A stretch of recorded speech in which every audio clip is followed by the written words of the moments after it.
Bonjour à tous, j'espère que vous allez bien, que ce soit les filles ou les gars. Ici Darius de la chaîne Fuel Mecha Bike and Cars. Alors avant de commencer la vidéo, n'oubliez pas de me dire ce que vous des changements apportés à la chaîne. Alors aujourd'hui, la vidéo est un peu spéciale car comme son nom l'indique, histoire de voiture, je suis censé faire sur des voitures anciennes, sauf aujourd'hui. La voiture qu'on va étudier aujourd'hui, qu'on va parler aujourd'hui, qu'on va discuter aujourd'hui, c'est une voiture actuelle, toujours en production d'ailleurs. Alors le petit indice, c'est que son ancêtre était extrêmement connu, notamment au meilleur jeu de voiture de l'histoire, Need for Speed Underground 2, dont cette voiture est la voiture principale du jeu, elle est même la photo de couverture du jeu, elle est très ressemblante à justement sa prédécesseur, elle est également très appréciée parce qu'on peut la modifier facilement, voire très facilement, elle est la première de sa génération à posséder une pipe d'admission typée course. Je vous vois venir avec vos pensées coquines, hein, mais je refuse de dire de la merde comme la chaîne Titus01.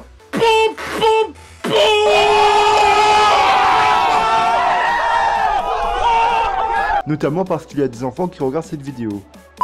En fait, pourquoi je me casse la tête à vous la présenter? Je suis sûr que 95% de ceux qui vont regarder la vidéo connaissent Need for Speed Underground 2. Et vu que j'ai dit que c'était sa remplaçante, au final tout le monde connaît. Donc aujourd'hui, on va parler de la 370Z. LOL. Ceci est une chaîne 100% méca. Tout commentaire faisant référence aux voitures et motos électriques se verra supprimé. Et toute personne forçant ce type de commentaire se verra son compte bloqué par YouTube. Merci de votre compréhension.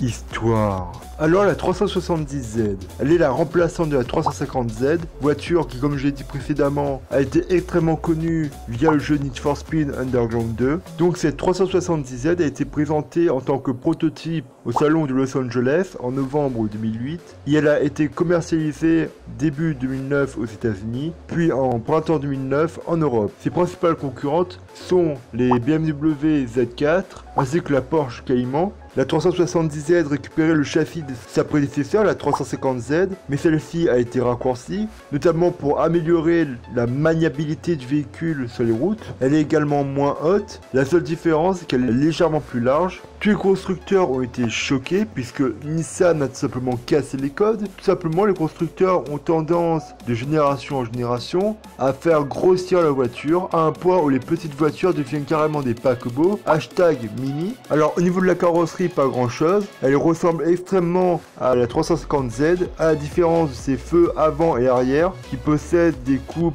en V pour la rendre plus agressive et plus moderne, même si on reconnaît les phares avant et arrière de la 350Z de base. Pour ce qui est de son poids, malheureusement elle a grossi de plus de 200 kg par rapport à la génération précédente. Elle possède alors un poids de 1,5 tonne. Ce rajout de poids s'explique notamment par le fait que Nissan ait voulu que la 370Z soit plus luxueuse, notamment parce qu'elle a été destinée à la base pour les États-Unis. Il y a également ses freins avant et arrière qui sont beaucoup plus gros, et donc ça forcément ça rajoute du poids. Et bien sûr, comme le moteur était plus puissant, il fallait renforcer le châssis, d'où l'ajout de plusieurs barres anti-rapprochement. Donc il n'y a pas que le châssis qui a été renforcé, il y a également une suspension pour ainsi mieux adhérer à la route, et deux trains avant et arrière renforcés. En 2011, naît la version cabriolet de la 370Z, qui comme sa prédécesseur est une 2 places. Et franchement, Nissan s'est vraiment pas cassé la tête pour construire leur cabriolet, parce que tout simplement ce qu'ils ont fait c'est qu'ils ont enlevé le toit, ils ont mis une capote à la place. Allez, basta, adjugé, vendu. Ils ont même pas renforcé le châssis, ils ont rien fait. Résultat, un flop commercial total. Cette version cabriolet ne mérite même pas de s'appeler 370Z, parce que contrairement à sa coupée, elle a beau tenir la route quand même, elle est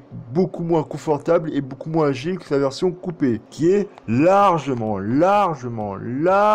mieux. Et pour finir, les jantes qui sont équipées d'origine des jantes de 18 pouces, soit 2 de plus que ceux de la génération précédente.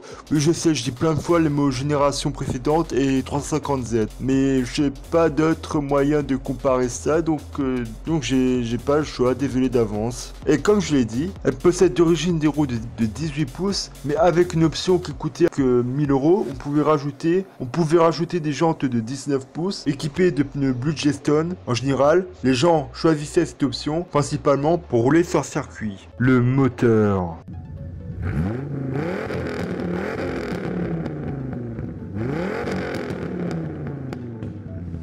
Alors le moteur de la 370Z, un moteur très comique, car celui-ci a changé plusieurs fois. Comme vous le savez, la 350Z, donc sa génération précédente, était de base un moteur français. Mais la bêtise que les journalistes ont fait, notamment le célèbre Jeremy Clarkson, c'est qu'ils n'ont pas précisé que seul le bloc était français et que tout le reste était fait par Nissan. Et malheureusement, la réputation du moteur de la 350Z a été juste mauvais. Oui, parce que apparemment pour les étrangers, pour les Européens, pour les Américains et pour les Japonais, les moteurs français égalent de la merde. C'est vrai, de notre sens, ils n'ont pas tort. Merci Renault. C'est pour ça que pour la 370Z, ils ont d'abord réessayé avec le moteur français et ils ont échoué.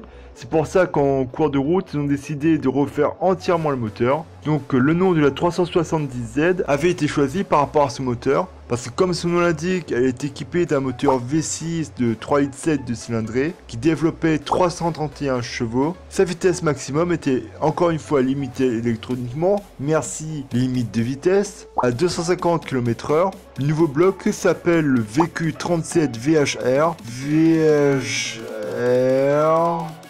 Un nom compliqué, qui avait la particularité d'avoir une distribution variable, VVEL, de très haute réponse, c'est-à-dire qu'il répondait instantanément. Donc ce moteur remplace le 3,5 litres de la 350Z. Il dispose d'une boîte manuelle 6 rapports. Malheureusement, elle est équipée en option d'une boîte de vitesse automatique appelée Synchro Rev Control à 7 rapports qui pouvait être permutée avec les palettes volants. Et comme vous vous en doutez, seul en Amérique, cette boîte de vitesse automatique a été très appréciée parce qu'en Europe, on a tous choisi la version manuelle.